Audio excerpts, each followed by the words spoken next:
We've covered a lot during our time spent in Emerald Vale, and though we may not have explored every nook and cranny or spoken with every single NPC, I'm overall happy with the progress we've made. We settled a dispute between Reed Thompson and the deserters without any bloodshed. We met Lieutenant Mercer, Martin Abernathy, Esther Blaine, Conrad the Barber, and several other people who have made Edgewater their home. We convinced Zoe Chandler not to run away with a gang of marauders, explored the geothermal plant, and uncovered some humorous lore inside the Emerald Vale Community Center. Now I feel that it's time to move on from Emerald Vale in search of something more. After all, there's an entire star system out there for us to explore, full of new people to meet and new quests to embark upon. We'll visit Emerald Vale again in future videos, but for now, with our power regulator in hand, we can return to the Unreliable.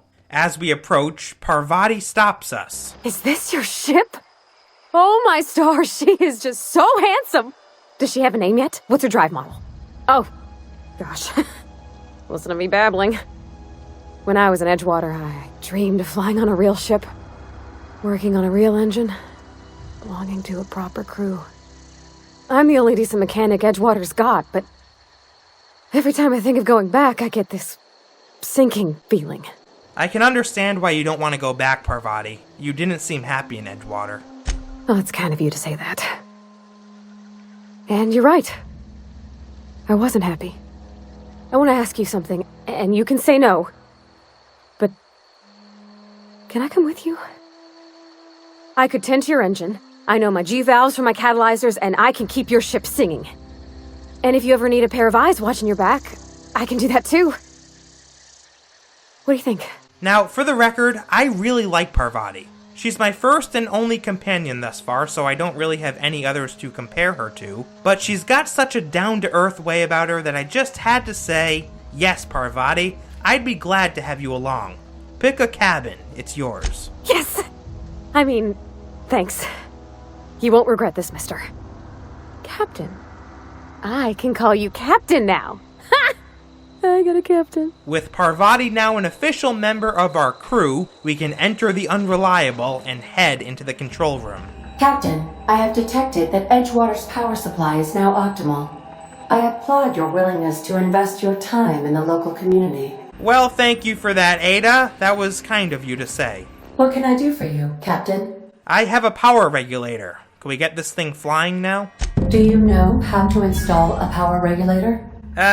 No. I can take out marauders all day long, but I'm no mechanic. Can you walk me through it? Step 1. Pick up your power regulator. Step 2. Approach the terminal located in our engine room. Step 3. Insert power regulator. Step 4. Celebrate. Our engine room is located behind you. Across the cargo bay, up the ladders. Alright, seems easy enough. I'm a big fan of step 4, by the way, because what would installing a power regulator be without a celebration, am I right? Heading across the cargo bay, we can climb up a ladder and then enter the engine room. Here we find a console that we can insert the power regulator into, and when we do... I love the smell of jet fuel in the morning. After installing the power regulator, we can return to Ada. All systems are operating within acceptable parameters. I am prepared to bring the Unreliable into low-altitude orbit. This should prove an adequate test of our flight capabilities. Sounds good to me. Let's see what this thing can do.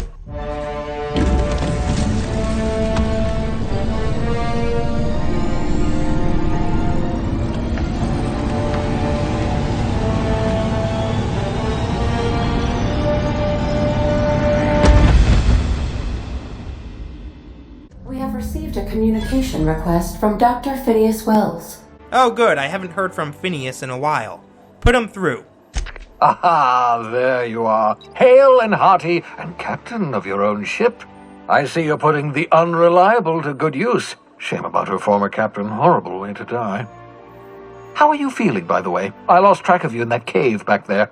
Experiencing any, unnatural drippage? Perfectly normal side effect of thawing, I assure you. I don't even want to know what he means by unnatural drippage. To answer your question, Phineas, I've been feeling a little lightheaded lately. Oh, and also I can slow down time. Oh, that, yes, that's probably permanent. I wouldn't worry about it, though. I'm sure you're fine. What you saw in Emerald Vale is happening all across the colony. Food shortages, lack of supplies, and basic necessities. We're dying. The chairman, the minister, and all their lackeys on the board are to blame. The Hope has some of the brightest minds Earth ever sent us. If we can revive the Hope's colonists, they can help us undo the board's mistakes. They can help us set things right. You need to get to Stellar Bay on Monarch. I have contacts there. They'll help help us, find the chemicals to revive your fellow colonists. Gladys Culkelly, lovely woman, runs a cozy little black marketing outfit on the Groundbreaker. She can get you a nav key to land on Stellar Bay. Find a way to wake up the others on the Hope and save Halcyon. Seems like an ambitious plan, but a good one. But why do I need a nav key to land on a planet? Strictly speaking, Monarch is a moon, terraformed badly, and almost completely lawless. You'll love it. Captains don't fly their own ships, you see. Your navigation terminal handles the, navigation. Think of a nav key as a set of flight instructions. The board's been confiscating nav keys for Stellar Bay, so we must rely on unconventional means of acquisition. Hence, Miss Gladys Culkelly. Why do I have to go to Monarch at all? I mean, what's stopping me from just leaving Halcyon altogether? Without a skip drive, good luck. You'll be dead before you make it to the nearest star. Look, I admire your optimism, but the sad truth is you're stuck here. You, me, and the rest of this colony. We're all skating precariously around the edge of oblivion together. None of us are leaving Halcyon alive, so we may as well make it a better place, and we can start by reviving the Hope. Okay, so about this Gladys person. How do I know I can trust her? Gladys and I have been doing business for years. Her smuggling credentials are unimpeachable. If anyone can get you a key to Monarch, it's her. Fine, I'll go have a word with Gladys and see if I can get this nav key. Excellent. I'll send her a wireless. Let her know you're coming. By the way, I gave Captain Hawthorne a disguise apparatus of my own design, cutting-edge technology years ahead of its time. I call it the Holographic Shroud. I'm sure it will prove remarkably useful to you. You'll find it in the captain's quarters. You want to explain to me what a holographic shroud is exactly? Marvelous device. I'm quite proud of myself. The shroud changes the user's appearance to mimic that of another. It has limits, first-generation technology, you see, but promising. Exciting to see it in use at last. Very simply, the holographic shroud uses biometric information contained on standard identity cartridges to generate a holographic projection around you. And what, you think people will actually fall for this? Seems a little far-fetched, don't you think? Ha ha ha ha! The beauty is they don't expect it. The shroud is the only one of its kind. We humans have a tendency to overlook the unexpected. Activate the disguise, walk past someone. What do they see? A figure dressed like a fellow employee. Don't act odd. They won't focus on you. Now, I couldn't help but notice that you said something about the holographic shroud having limitations. Only stands up to a casual scrutiny. Use it too long, bound to flicker, blur, something like that. Movement makes it more likely. Best used in moderation. When you see guards in your path you can't sneak past, for example. Maintain your distance. Act normal. No running, no jumping. Don't draw their attention. If they pay attention, they're more likely to notice flaws in the hologram. All right, Phineas, you've sold me on it. I'll put it to good use. Excellent. I'll contact you once you've found a way to get to Stellar Bay. If you have any questions, come see me in my lab. And remember, don't trust the board. They'll try to win you over with promises of wealth and power, but it's a lie. The board's only interested in filling their own pockets. If we don't put a stop to them, they're going to run this colony to the ground. Transmission ended. If you are ready to depart, please select a destination on your navigation terminal. With that, we can turn to our navigation terminal, which provides us with a map of the entire Halcyon system. Let's see what we've got here. We've got Terra 2, which is the planet we were just on, Phineas's lab, and Groundbreaker, all relatively close to one another. The Groundbreaker is an independent orbital station in the remains of Halcyon's first colony ship. Evidently, it's captained by someone named Junlei Tennyson and run by descendants of the original crew. That should be interesting to explore. I can't wait to check that out. Going around the map counterclockwise, we land on Typhon, an uninhabitable icy planetoid at the edge of the Halcyon system. Typhon has nothing to offer the Halcyon colony. Sadly, it looks like we can't fast travel to Typhon, and I happen to know that the only planets we can travel to in the Outer Worlds are Terra 2 and Monarch.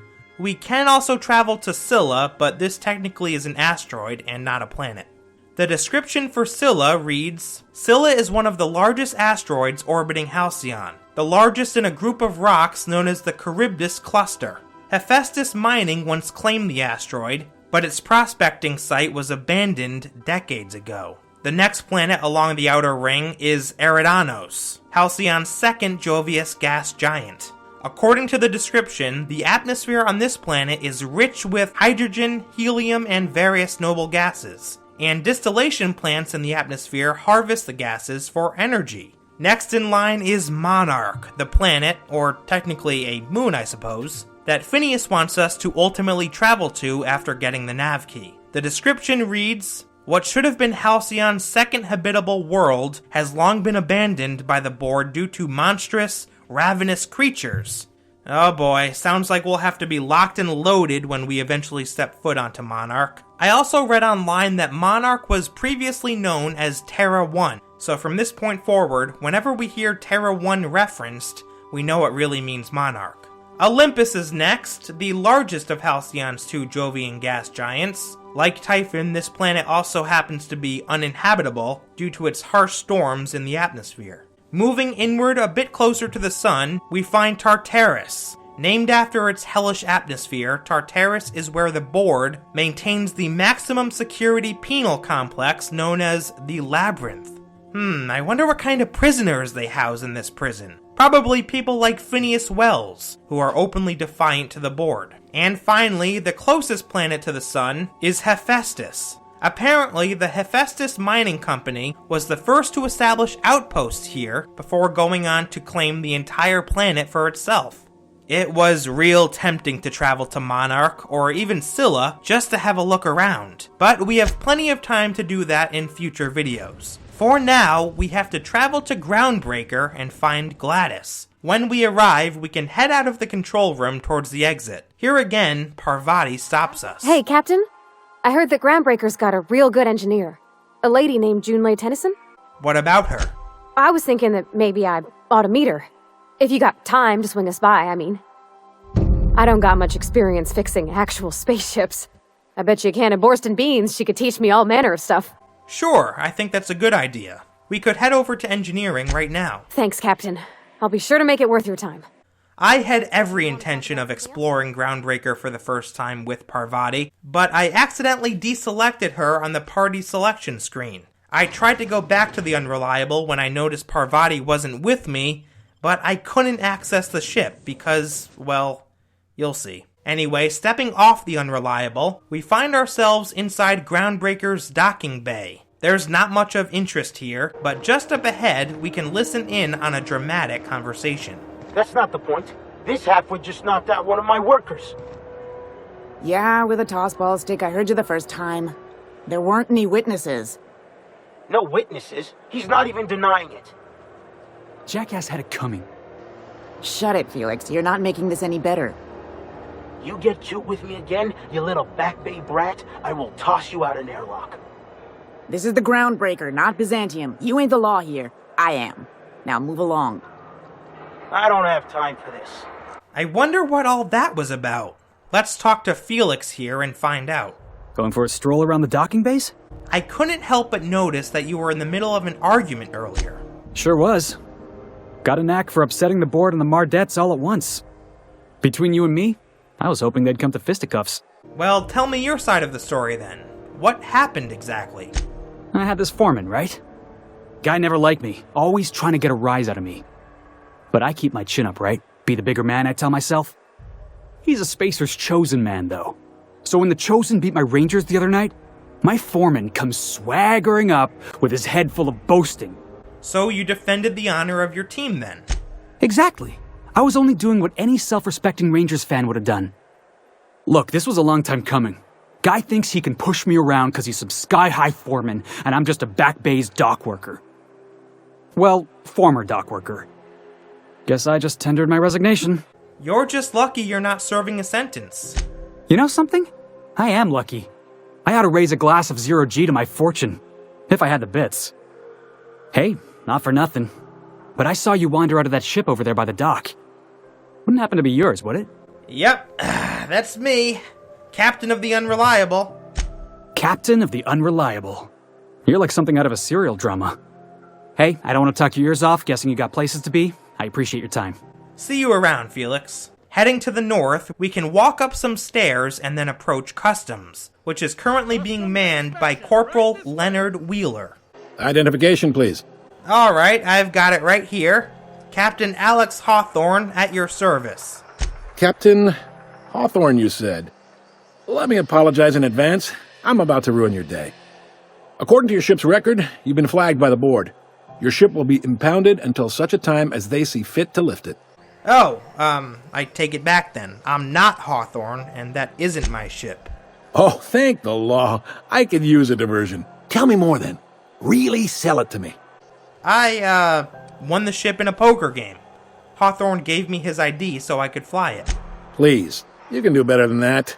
Where's the drama? Captain Hawthorne abducted me and made me work his ship for free. Yeah, I'm a prisoner. Help! I like where this is headed. What happened to this, vile kidnapper? He's dead.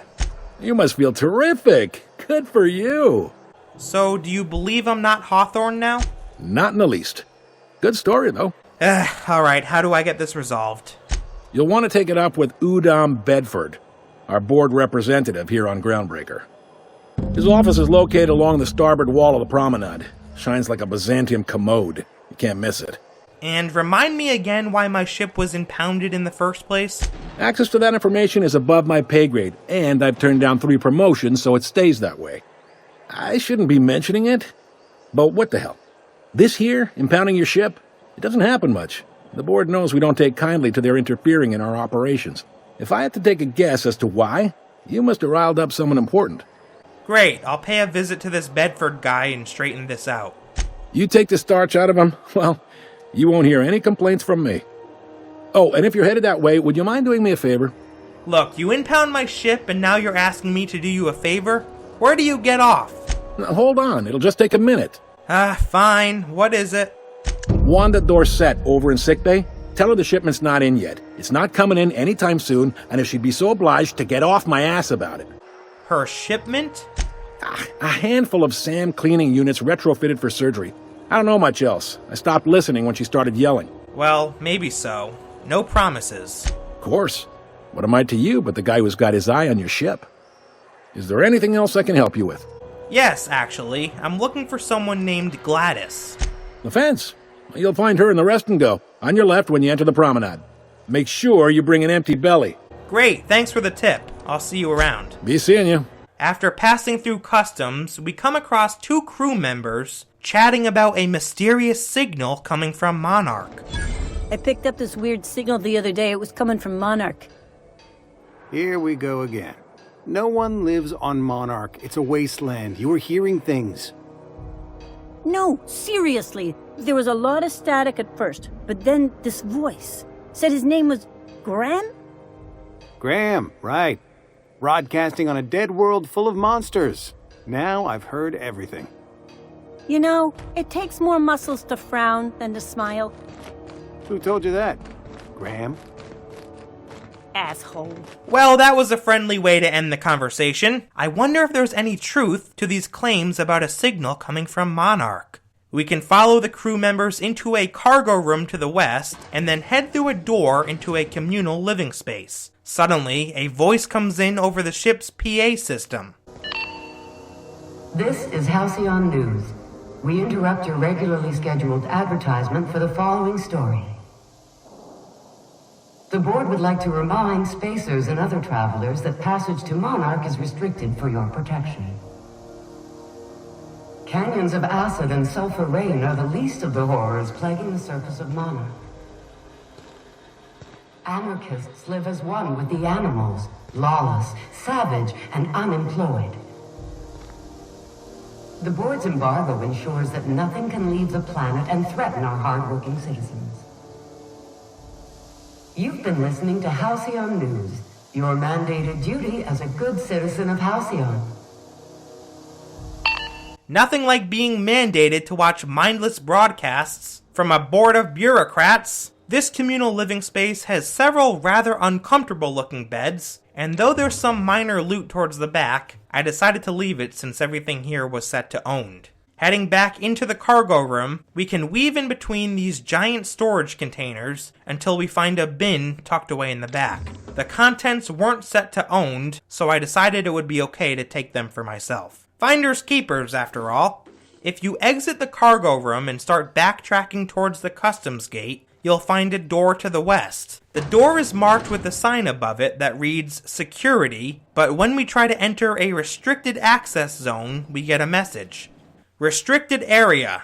Unauthorized personnel in restricted areas will be shot on sight without question. You can either fight, sneak, or use the holographic shroud to get through restricted areas. Post-mortem fines will be paid by the closest living relative. Oh right, the holographic shroud. The same holographic shroud that I forgot on the Unreliable, which is impounded and inaccessible right now. Guess I'll have to come back and explore this restricted area some other time. Heading out of the security office and turning left, we come to a large door I had somehow missed earlier. I thought it was just a dead end. On the other side of the door, we find an entire settlement of lights. Bright, vibrant signs hanging just about everywhere you look. Just a few steps in, an ad drone suddenly springs to life. Rizzo Spectrum Vodka. Aftertaste the rainbow.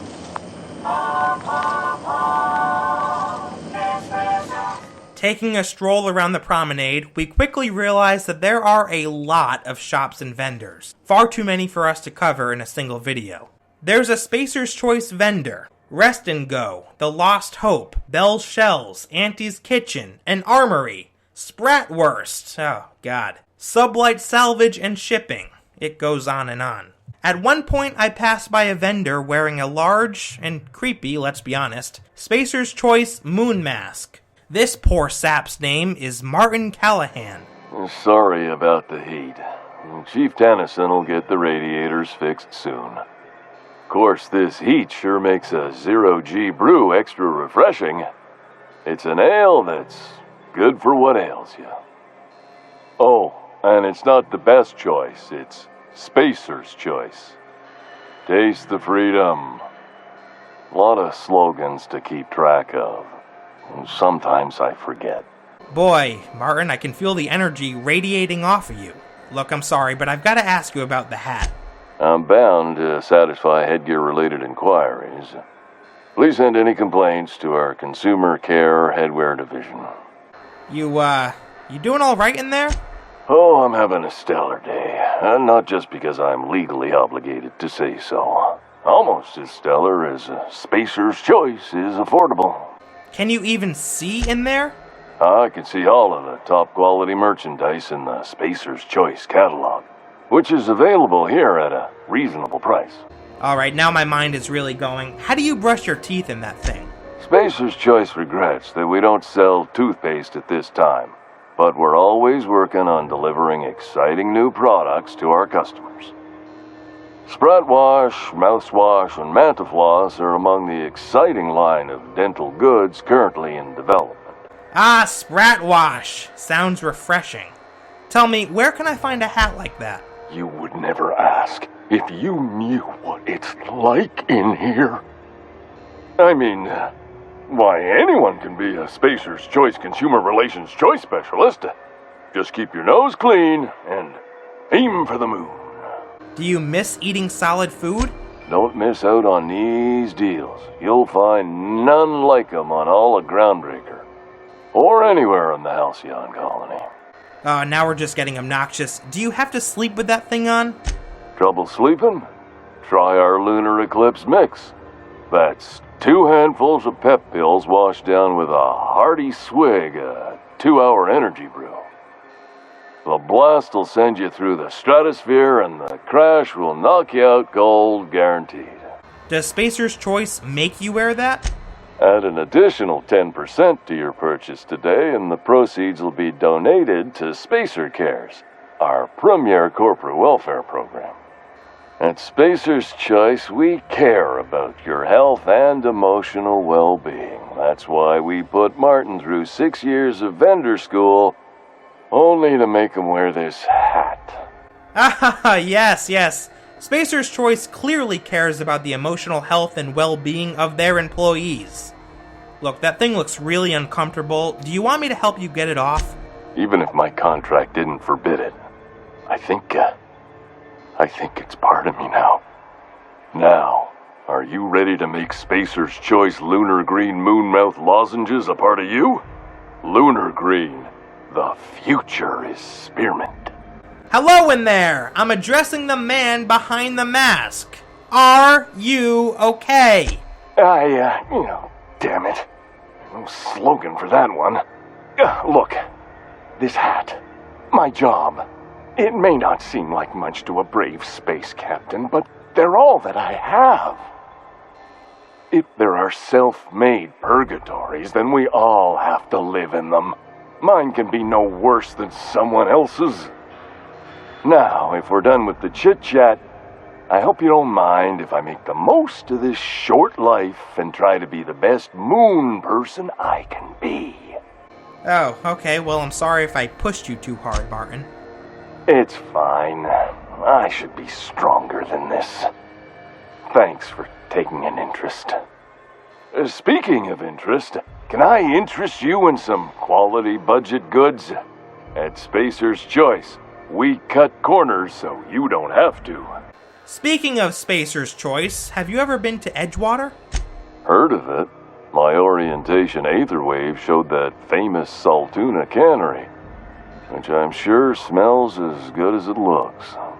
You, aren't missing much. Place is a dump. I'm sure they're doing their best. That's the Spacer's Choice spirit. So, what can I get you? Some soap? Everyone loves soap. Everyone will love you for using it, too. Alright, I think I've heard enough. Let's let poor Martin here carry on with his business. Directly to the left of Martin's shop, we find the Rest and Go. Heading through the door, we see that it appears to be some kind of living quarters. Just to the south is another door, on the other side of which is the black market vendor herself, Gladys Culkelly. Bless my heart. A stranger come knocking on a poor old woman's door. You here for a particular reason? Or did the neighbors tell you how good my sugar cookies are? Made without a single natural ingredient, or an oven. Just like store-bought. Well, as much as I love cookies made without a single natural ingredient, no, Gladys. Phineas sent me. He said you could sell me a nav key to Stellar Bay. Those have been the height of illegality since Stellar Bay turned their noses up at the board. You and I could be thrown to the void just for discussing such a transaction. Lucky for us, Groundbreaker's a free port. We're outside of the board's control. For the time being, at least. Now, I only have the one nav key. And they're hard to come by these days. It won't be cheap. If you find yourself lacking in the bits, I might have an opportunity you'd be interested in. We now have to choose between taking Gladys up on this so-called opportunity and paying an astonishing 10,000 bits for the nav key. Jeesh, that's a little steep for me. Any chance I could get a discount on account of Phineas sending me? Phineas, that old kook. He was quite the dancer back in his prime, did he tell you? Real light on his feet. Real light in the wallet, too.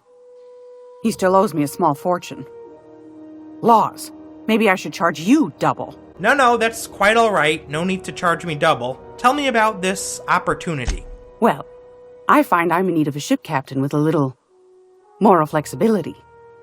Might be this could help out the Groundbreaker, as well as earn some bits. But if you've got qualms... Nope, no qualms here. Let's hear the details. Do you know Edna, over in engineering? Sweet as a pea, that one. On occasion, she'll pass along transmissions I might find interesting. She sent me a recording of a distress signal she'd scraped from the Groundbreaker's comm array. Curious thing is, it came from an outpost called Roseway. And Auntie Cleo abandoned that place years ago. Why was Roseway abandoned? Can't say I know for sure. Maybe it never really was. Those corps are cleverer than all get out. Might have been a ruse to keep the rest of the board from sniffing around. Well, have you considered that this distress call could have just been some sort of automated message? Edna didn't seem to think so, and I trust the dear girl's judgment. Well, maybe not in men, but she knows her comms. So, like as not, someone's been down there recently. And if someone set up shop in Roseway, I'd wager they got something to hide. Wait a minute, if it's a corporate town with something to hide, why would they send an SOS? Maybe whatever they're hiding went to heck, and now they need a few spare hands to clean up the mess. If you should find a secret worth selling, might be I could find a buyer. Corporate bigwigs will pay top bit for inside information on their competitors. The more we got the corps fighting each other, the less time they got to meddle in our affairs. So let me guess, you need someone to snoop around for you. My goodness, aren't you quick on the uptake? I like that. Should you find yourself responding to a certain distress call, and in so doing find yourself in possession of certain valuable corporate secrets, well, then we ought to have a chat over a pot of tea and my famous cookies. Well, you can count on me. Law bless your atoms. Here's a copy of the SOS recording complete with the coordinates. Don't forget to come find old Gladys when you're done. What a sweet old lady. For agreeing to help, Gladys gives us a copy of the distress signal from Monarch. But we're out of time for today. We'll listen to the full distress signal, get our ship back, and then set out to Monarch in our next episode. I must admit, while I'm excited to continue onward and take our first steps onto Monarch, I'm equally as excited to explore Groundbreaker and get to know the people that have made this place home. The experience with Martin Callahan was hilarious. I found myself laughing out loud when I first met him, and it's moments like these that make The Outer Worlds a truly immersive gaming experience. Playing through the storyline is bittersweet. On the one hand, you want to keep moving forward to learn what happens next. On the other hand, you don't want to move forward out of fear that you'll miss that one hilarious character, or that one hidden location. This is a testament to Obsidian's team of developers. They really have created a masterpiece, and I'm enjoying every second. But I'd love to know what you think, folks. What did you think when you first stepped foot into the Groundbreaker Promenade? What do you think of Gladys and the other new characters we met in this episode? Let me know in the comments below. I post new videos on The Outer Worlds every Wednesday and Sunday, ladies and gentlemen, so be sure to subscribe and hit that bell notification icon so that you can be alerted when I post new content. If you're so inclined, leave a like on this video too. I'd really appreciate it. I'll be back in just a few days with a brand new video on The Outer Worlds, but that's all I've got for now. Thank you again so much for watching, and I'll see you next time. Property. Disperse now, or I'll detain you for trespassing. Oh, real scary. You're really gonna arrest us on our station? Yeah, this is Chief Junlei's ship. You don't own shit here.